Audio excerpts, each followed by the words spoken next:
안녕하세요, 풋볼 포레스트입니다. 대한민국의 황소 황희찬 선수가 지난 2023-24 시즌 프리미어리그에서 두 자릿수 득점을 장렬시키는 엄청난 활약을 펼치면서 자신의 커리어 하이를 갈아치웠었고, 워낙에 프리미어리그 내에서도 수준급 활약을 펼쳤었기 때문에 로베르토 데 제르비 감독이 이끌고 있는 프랑스의 명문구단 올림피크 마르세유와 이적설이 났었지만 무산이 됐었는데, 이적 무산에 대한 여파 때문인지 황희찬 선수는 이번 시즌 들어 그야말로 최악의 경기력을 보이면서 많은 울버햄튼 원더러스 팬들을 실망시키고 있고, 이에 황희찬 선수의 이적 가능성이 다시금 높아졌는데, 놀랍게도 올림피크 마르세유에서 황희찬 선수를 다시금 노릴 수도 있다는 희망적인 소식이 전해졌습니다. 황희찬 선수는 2021년 프리미어리그 무대에 입성해 지금까지 3시즌을 보냈고, 첫 시즌에는 프리미어리그 5골, 두 번째 시즌에는 프리미어리그 3골에 그치면서 공격수로서는 당연히 부족하다는 평가를 내릴 수밖에 없는 득점 기록을 남겼는데요. 하지만 황희찬 선수는 지난 2023-24 시즌에는 이전 시즌보다 부상 빈도가 더욱 낮아지면서 꾸준한 출전 기회를 소속팀에서 받기 시작했고, 그 결과 황희찬 선수는 지난 시즌 맨체스터 시티를 상대로 2경기에서 모두 골을 넣는 등 뛰어난 활약을 펼친 끝에 지난 시즌 프리미어리그에서 29경기 출전 12골 3도움,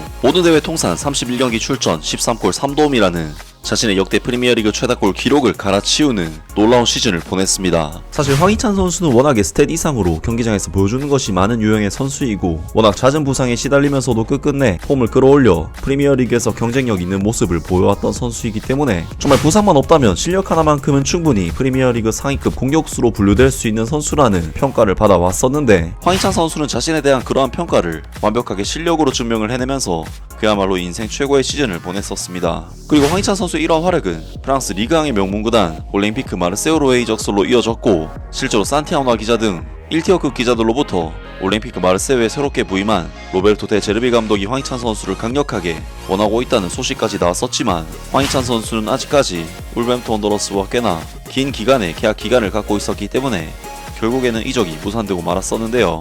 그리고 이적 무산에 대한 허탈감 때문인지 아니면 게리 오닐 감독의 황희찬 선수를 윙으로 기용하는 전술적인 문제인지, 황희찬 선수는 이번 시즌 울버햄튼 원더러스에서 컵대회 포함 총 11경기를 뛰었음에도 0골 0도움의 최악의 부진에 빠지면서 최근에는 주전 경쟁에도 밀려 벤치에서 경기를 출전하는 지난 시즌의 황희찬 선수를 생각하면 도저히 믿기 힘들 정도로 심각한 침체에 빠져 있습니다.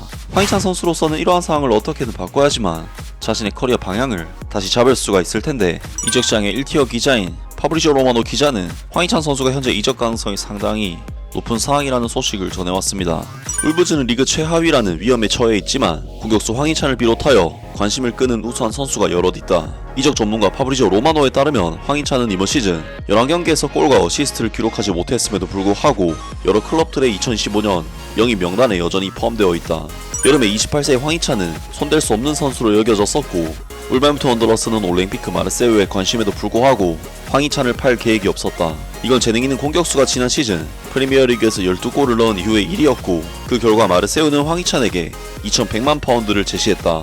이제 선수의 기량이 떨어지면서 울브즈는 전 RB 라이프치히 스타를 이용해 꼭 필요한 자금을 조달할 수 있을 것이다. 기자 네이선 유다는 1월을 앞두고 황희찬이 이적 조사 대상이라고 주장한 바 있기 때문에 이 공격수에 대한 관심을 보도한 사람은 파브리지오 로마노뿐만이 아니었다. 한국 국가대표 선수인 이 선수는 이번 시즌 단 2차례만 선발 출전을 했고, 다른 클럽들도 그의 재능을 높이 평가하고 있는 것으로 보인다. 황희찬은 게리 오닐 감독의 계획에 자리를 잡기 위해 고군분투하던 울버햄튼 원더러스를 떠나지 않은 것을 후회할 수도 있지만, 여름에 울버햄튼 원더러스에 대한 그의 생각은 정반대였다. 9월에 황희찬은 게리 오닐 감독이 울브즈에 남아주기로 설득을 했으며, 이 두 사람이 서로 돈독한 관계를 맺었다고 말했다. 난 이번 여름에 큰 결정을 내려야 했다 라고 황희찬이 말했었다. 올림피크 마르세유가 나에게 제안을 했고, 난 게리 오닐 감독과 여러 번 통화를 했고, 로베르토 데 제르비가 거의 매일 전화를 했다. 난 게리 오닐 감독을 믿었고, 감독님은 내가 매우 중요한 선수라고 말씀하셨고 내게 믿음을 주었다.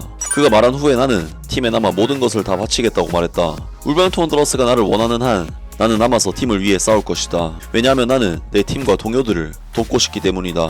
브루노 라지가 특별한 황희찬이라고 부른 여름 이적 시장 이후 그는 몰리뉴에 남는 것을 기쁘게 생각하는 듯 했지만, 아마도 그의 입장은 이제 폼 저하 속에서 바뀌었을 것이다 라면서 파브리지오 로마노 기자가 황희찬 선수가 최근 이적 시장에서 많은 관심을 끌고 있는 선수 중 한 명이며, 아마도 황희찬 선수의 이적에 대한 생각은 여름 이후로 상황이 워낙 바뀐 만큼 지금은 달라졌을 수도 있을 것이라고 주장했습니다. 물론 황희찬 선수가 이번 시즌은 정말 망했다고 표현해도 과하지 않을 만큼 팀적으로나 개인적으로나 최악의 시즌을 보내고 있지만, 반대로 생각하면 이제껏 울버햄튼에서 수년간 활약해온 황희찬 선수의 활약은 잠깐 주춤했을 뿐이고 울버햄튼 원더러스의 팀 상황 또한 워낙 최악의 수준으로 심각한 시즌을 치르고 있기 때문에 황희찬 선수로서는 이적을 통해 반전을 만들어내는 것도 좋은 방법이 되지 않을까 싶은데요. 황희찬 선수의 팬들은 하나같이 입을 모아서 올림피크 마르세유 이적이 성사되지 않은 것에 대해 아쉬움을 드러내고 있는데 프랑스의 르텐 스포르트에서는 올림피크 마르세유가 여전히 황희찬 선수를 염두에 두고 있다는 소식을 전했습니다. 올림피크 마르세유는 울버햄튼 원더러스의 공격수를 잊지 않았다. 울브즈 운영위원회는 황희찬이 올림피크 마르세유로 떠나는 것을 반대했다고 밝혔지만 올림피크 마르세유의 파블로 롱고리아 회장과 메디 베나티아 단장은 포기하지 않았을 것이다. 언론인 파브리지오 로마노의 소식통을 믿는다면 올림피크 마르세유의 사무실은 여전히 황희찬의 파일이 남아있을 것이다 라면서 올림피크 마르세유가 여전히 황희찬 선수의 영입을 염두에 두고 있다는 희망적인 소식도 들려왔습니다. 현재 울버햄튼 원더러스는 프리미어리그 19위까지 떨어진 데 반해 올림피크 마르세유의 경우 프랑스 리강 2위를 달리고 있기 때문에 이적이 가능만 하다면 팀적으로는 무조건 상향 이적이 되겠지만 냉정하게 현재의 황희찬 선수의 폼으로는 마르세유에 간다고 해도 주전 자리를 장담하기가 힘들지 않을까 싶은데요. 황희찬 선수가 더 나은 활약을 펼치려면 일단 라이트 윙으로 뛰는 포지션 문제부터 해결을 해야 할 것으로 보이는데 하루빨리 황희찬 선수의 폼이 돌아와서 축구 팬들에게 기쁜 소식을 계속해서 전해주었으면 좋겠습니다. 아무튼 오늘 영상은 여기까지고요. 영상 재밌게 보셨다면 구독과 좋아요 그리고 댓글 부탁드립니다. 감사합니다.